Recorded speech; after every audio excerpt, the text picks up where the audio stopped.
بسم اللہ الرحمن الرحیم۔ آج ہم دو چیزوں پہ بات کریں گے شارٹسٹ وے میں۔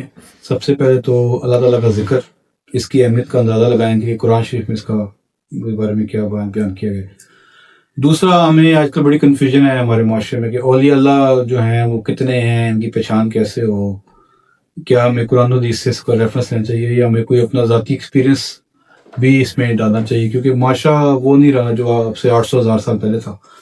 تب تو قرآن و حدیث اپنے عروج پہ تھا اور نشانیاں تھیں، لیکن آج کل تو اتنی مکسنگ ہو گئی ہے کہ ذرا مشکل ہو جاتا ہے۔ تو سب سے پہلے ہم بات کرتے ہیں ذکر پہ۔ اگر کسی چیز کی اہمیت ہو تو اس کا حکم بار بار دیا جاتا ہے، اس کا ذکر بار بار کیا جاتا ہے۔ تو آپ اس سے اندازہ لگائیں کہ قرآن شریف میں واحد ایک چیز ہے جس کا حکم سب سے زیادہ ہے، جس پہ ہم غور نہیں کرتے، جو بھی ہمیں کرنا چاہیے۔ تو اللہ نے اپنے ذکر کا جو حکم ہے نا وہ سب سے زیادہ دی ہے۔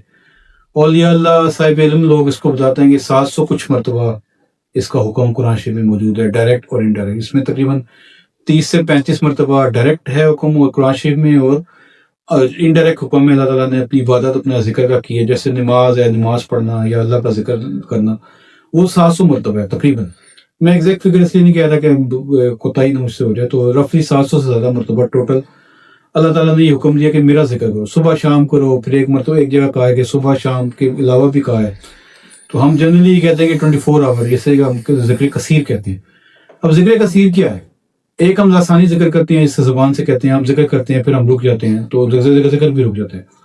اگر ہم دل کو ذکر کرنا سکھا دیں اللہ اللہ، تو جو ہے وہ دل بھی ذکر پہ لگ جاتا ہے۔ جیسے نہ چاہتے ہوئے مجھے کہنا پڑ رہا ہے کہ اگر کوئی بندہ گانے گاتا رہے تو اس کا دل بھی گانے گانا شروع کر دیتا ہے، وہ لوگ ایک دھن میں رہتا ہے۔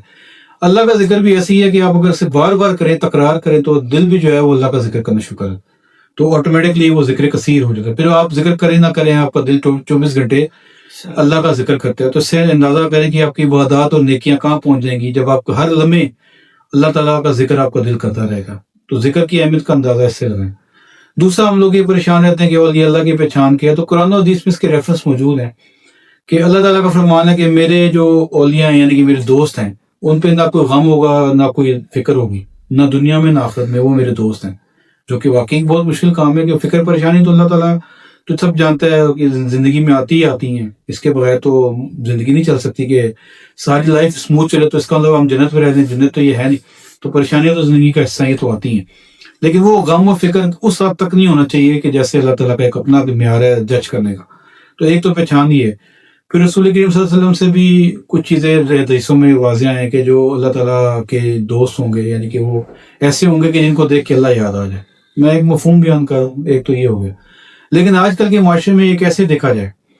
تو یہ جو کوبائز صوفیزم میں لوگ گھسائے ہیں، جو مولانا حضرات بھی ہیں کچھ کہ ہم صوفی ہیں، تو وہ ہمیں کیسے پتہ لگے گا کہ وہ صوفی ہیں کہ نہیں؟ تو یاد رکھیں، جو ادارہ ہوتا ہے اس کے پاس ہمیشہ ایک پورا نصاب ہوتا ہے تعلیم کا۔ اگر آپ کسی کالج یونیورسٹی میں بھی پڑھیں تو وہ آپ کو پہلے بتاتے ہیں کہ ہم کو ڈگری کرائیں گے، آپ کو یہی ہم پڑھائیں گے 2 سال میں، 3 سال میں۔ اسی طرح روحانیت بھی ایک پورا ایک سبجیکٹ ہے۔ تو جن جگہوں پہ پراپر ذکر ہو، اللہ تعالیٰ کا ذکر کرایا جاتا ہو اور آپ کو بتایا جائے کہ یہ ذکر ہے، اس کے یہ فائدے ہیں، شریعت میں اس کا حکم ہے۔ پھر لطائف کا بتایا جائے کہ کتنے لطائف ہوتے ہیں جس میں، جیسے کہ 7 لطائف ہوتے ہیں۔ پھر کس لطیفے کا فیض کس نبی کے دل سے آتا ہے، وہ آپ کو سکھایا جائے، بتایا جائے۔ پھر اس کے بعد اگلی اسٹیج ہوتی ہے مراقبات کی۔ یہ 3 مین حصے گنے جاتے ہیں عام طور پر۔ تو جس جگہ پہ یہ پورا ہے، آپ کو کورس پڑھایا جائے، کرایا جائے، اس پہ پریکٹس کرائی جائے، وہ ادارہ ہو سکتا ہے جو مستند ہو، یعنی کہ اللہ والے ہوں جو آپ کو اللہ تک پہنچا دیں، اللہ کے رسول تک پہنچا دیں، روحانی فیض بھی آپ کو حاصل ہو۔ تو یہ 3 چیزیں جہاں کرائی جا رہی ہیں، اسے آپ سمجھ لیں کہ یہ واقعی کوئی سسٹم ہے، کوئی نظام ہے، کوئی اللہ کے ولی ہیں، کوئی اللہ کے دوست ہیں جو کچھ تو جانتے ہیں، اور وہ جیسے خود ہیں ایسا ہمیں بھی بننے کی ترغیب دے رہے ہیں، ہمیں راستہ دکھا رہے ہیں۔ پھر اس کے علاوہ اس میں روحانی منازل ہوتی ہیں جو آہستہ آہستہ سمجھ آتی ہیں، تجربے سے، وقت کے ساتھ، محنت کے ساتھ۔ یہ پوری جرنی ہے جو مجھے ابھی تک سامنے آئی ہے، جو میں تھوڑا بہت جانتا ہوں، یہ 55 ایئر کی جرنی ہے۔ اس کے پہلے 30 سے 35 سال بہت ہارڈ ہوتے ہیں، جس میں آپ کی روحانی نشو و نما ہوتی ہے، بنیادیں مضبوط کی جاتی ہیں، شریعت کا پابند کیا جاتا ہے، کیونکہ شریعت کی پابندی کے بغیر کچھ بھی نہیں ملتا۔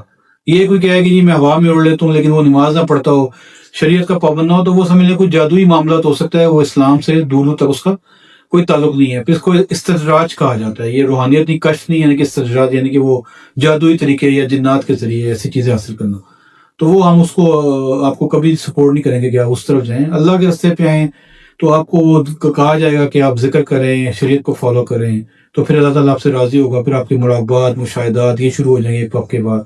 قرب الہی کی منازل جسے کہتے ہیں. تو یہ ایک جنرل آج کا میرا ٹاپک تھا. اس پہ غور کریں اور ایسی جگہ پہ جائیں جہاں پہ یہ چیزیں کرائی جاتی ہیں. اور مزید جاننا چاہتے ہوں تو کسی ایسے اللہ والے کی صحبت میں بیٹھیں تو وہ مزید آپ کو آہستہ آہستہ اور مزہ جو ہے نا وہ مراقبات اور پڑھائی اور ایسی چیزیں بتائیں گے. انشاءاللہ اس سے آپ کی نشو و نما ہوگی روحانی طور پہ. اللہ حافظ.